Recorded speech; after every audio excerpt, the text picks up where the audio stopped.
Baik, assalamualaikum warahmatullahi wabarakatuh. Alhamdulillah, kita ketemu kembali pada pagi hari ini dengan kondisi yang sehat, ceria.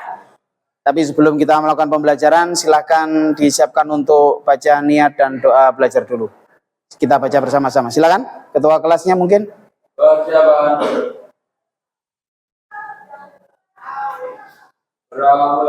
Bismillahirrahmanirrahim.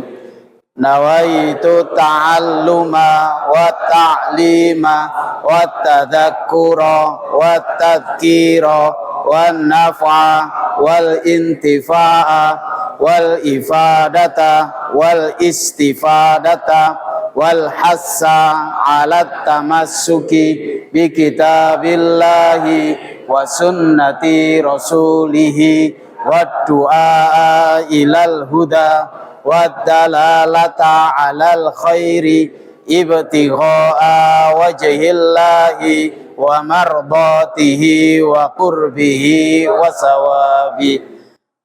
Alhamdulillahirrabbilalamin. Jadi kita sudah baca doa bersama-sama. Mudah-mudahan ilmu yang akan kita pelajari ini nanti bisa menjadikan manfaat dan keberkahan untuk kita semuanya. Amin ya rabbal alamin. Amin. Baik, untuk saat ini sebelum kita lakukan pembelajaran seperti biasa, akan Pak Farid sampaikan, Pak Farid akan absensi terlebih dahulu. Neno Bimo ada, oke. Naufan Aliansa Nasau, wah sepertinya nggak pernah hadir ini ya. Iya. Kapan-kapan dijenguk ya.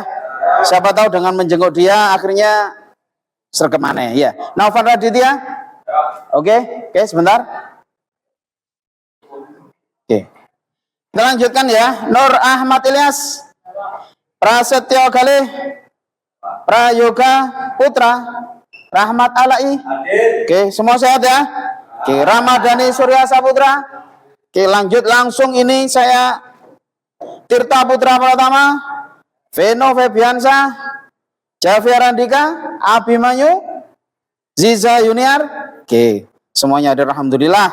Baik, sebelumnya hari ini Pak Farid ingin menyampaikan satu materi kita, yaitu bagaimana cara kita berdakwah, menyampaikan Islam dalam kondisi yang santun, yang baik. Kenapa? Karena pada saat ini agama Islam ini sudah dikenal oleh orang-orang dengan agama yang jelek, orang-orangnya kasar. Seperti ada oknum yang mengatakan Islam itu teroris, ya kan? Karena apa? Memang ada orang-orang yang seakan-akan membela Islam, tapi sebenarnya mereka malah memperburuk nama agama Islam. Ya, seakan-akan membela Islam, menegakkan keadilan, menegakkan kebenaran, tapi ternyata mereka tidak ada. Di Islam tidak mengajarkan semacam itu. Bom sana, bom sini, kemudian membunuh orang-orang yang lain yang nggak tahu kita ini dia itu benar atau enggak, semacam itu. Sehingga di Eropa sana, bahkan di luar Indonesia ini banyak yang mengatakan Islam itu adalah agama teroris. Oke, saat ini kita harusnya mencontoh apa yang dilakukan oleh Rasulullah. Rasulullah itu ketika menyebarkan agama Islam, menyampaikan Islam ke seluruh penjuru dunia, apa yang dilakukan oleh Rasulullah? Yaitu dengan istilah dakwah, dengan tablignya, dan juga dengan pada saat khutbah. Oke, sekarang ada yang tahu apa itu dakwah mungkin? Oke, silakan, rahasia.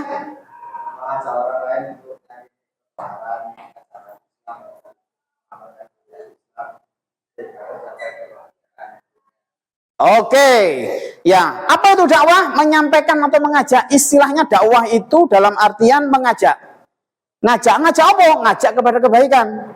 Dengan apa? Memberi nasihat-nasihat yang baik, supaya orang itu hidupnya tentram, supaya orang hidupnya bahagia. Dan di Islam ini yang namanya dakwah, ya yuk kita ajak untuk melakukan kebaikan. Kita ajak mereka untuk melakukan ajaran-ajaran Islam yang baik. Itu yang disebut dengan dakwah. Lah dakwah, ya, dakwah itu tidak harus dengan ucapan ngomong ceramah gini tok, enggak. Tapi yang dinamakan dakwah itu banyak hal yang bisa kita lakukan. Contoh, dengan perbuatan kita, itu juga orang melihat itu sudah dakwah. Dengan lisan kita menyampaikan hal-hal yang benar, nasihat. Kemudian dengan perilaku kita, ya, teladan kita, orang melihat perilaku kita bagaimana. Terus kemudian dengan tulisan, Oke, selain dakwah ya, yang pernah dilakukan oleh Rasulullah adalah untuk menyebarkan adalah yang namanya tabligh. Tabligh, ada yang tahu apa itu tabligh? Ya, silakan. Sony. Menyampaikan atau memberitahukan atau drama gratisan atau perkataan.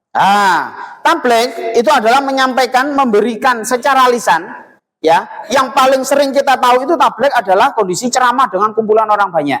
Itu disebut dengan tabligh. Sehingga ada seringkali kita tahu tabligh akbar, ya kan?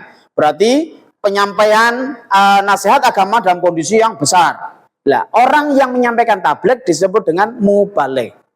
Kalau tadi dakwah, orang yang menyampaikan dakwah disebut dengan dai. Nah, orang yang menyampaikan dakwah disebut dengan dai. Lah, tadi orang ngomong sunan, Pak. Lah, sunan itu siapa? Sunan itu adalah, ya kita langsung aja nyantolno itu dengan ini ya. Sunan itu adalah orang-orang yang dulu menyebarkan Islam dengan menggunakan metode dakwah, tabligh dan juga dengan khutbah. Sama, mereka menggunakan itu juga mencontoh apa yang dilakukan oleh Rasulullah. Rasulullah dalam menyebarkan Islam juga menggunakan hal itu. Oke, sekarang ada 3 tadi, dakwah sudah, tabligh sudah. Selanjutnya khutbah. Siapa yang paham khutbah? Ayo, khutbah itu apa? Khutbah. Tak tulis saja sampai di sini. Ya, silakan. Menyampaikan pesan tentang takwa sesuai dengan perintah Allah SWT. Oke. Betul. Khutbah itu menyampaikan pesan. Intinya apa? Intinya ada pada takwa. Pesan takwa. Ya. Lah khutbah sendiri itu ada aturannya. Beda dengan dakwah, beda dengan tabligh. Kalau dakwah bisa dilakukan di mana saja. Tabligh bisa dilakukan di mana saja juga. Tapi kalau khutbah ada aturannya. Harus ini, ada rukunnya, ada syaratnya. Sekarang saya tanya dulu lagi. Khutbah itu ada beberapa tempat. Ada di mana saja khutbah? Yang pernah tahu? Khutbah.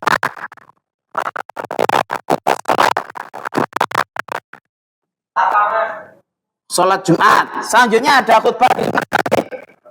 Sholat Idul Fitri. Ya, sholat Id. Ya, baik itu Fitri maupun Adha. Lanjut ada yang lagi. Sholat apa yang ada khutbahnya? Ya.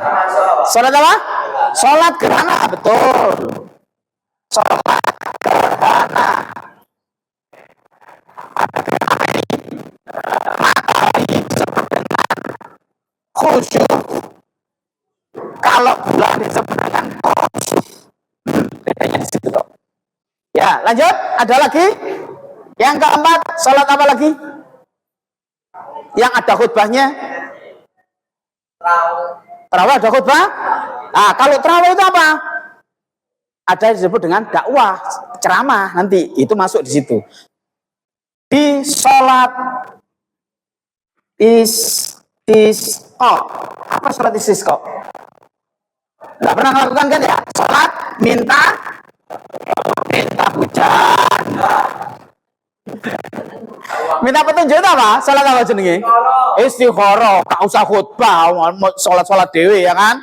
Yang kelima ada khutbah sholat lagi. Sholat apa enggak ya? Sholat istisqa, sholat minta hujan. Ada lagi khutbah yang di mana? Yang kelima ada khutbah di ketika wukuf di Arafah. Ketika pelaksanaan ibadah haji, wukuf itu ada khutbahnya. Yang keenam adalah khutbah. Ada yang tahu? Nah, ini biasanya khutbah yang setelah itu. Ini ada macam-macam khutbah dari ini. Yang pernah saya lakukan apa? Sholat Jumat pasti sudah. Sholat Id sudah. Gerhana sudah pernah melakukan? Ada yang pernah, ada yang belum. Oke. Sholat istisqa? Belum.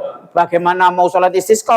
Wong Malang bolak-balik hujan. Gak perlu minta hujan. Ini biasanya dilakukan di tempat-tempat orang yang daerahnya kering sehingga minta hujan. Wukuf di Arafah ketika kita melaksanakan haji. Mudah-mudahan kita semuanya bisa haji ya. Oke, amin. Dan yang keenam ada khutbah nikah. Ada yang sudah melaksanakan khutbah nikah? Oh. Mungkin yang melaksanakan khutbah nikah hanya saya masih yang di sini ya. Oke. Oke, terima kasih. Radun. Oke, baik. Dari yang sudah kami sampaikan tadi, yang sudah Pak Farid sampaikan tadi, kira-kira ada pertanyaan? Ya, silakan, Yusuf, mungkin. Oke, mengapa sholat Jumat dilakukan di masjid dan sholat Id boleh dilakukan di lapangan? Ya, kenapa? Karena sholat Jumat ini ada banyak tata tertibnya, ada aturan-aturannya. Ya, di samping itu juga sholat Jumat ini ada rukun, juga ada syarat, juga nanti ada sunnah. Ya, yang di sini semuanya rukunnya ini, kalau dalam mazhab Imam Syafi'i itu ada yang mengatakan dalam harus 40 jamaah. Ya, kalau mazhab yang lain itu masih diperbolehkan minimal 5, minimal 2, ada semacam itu.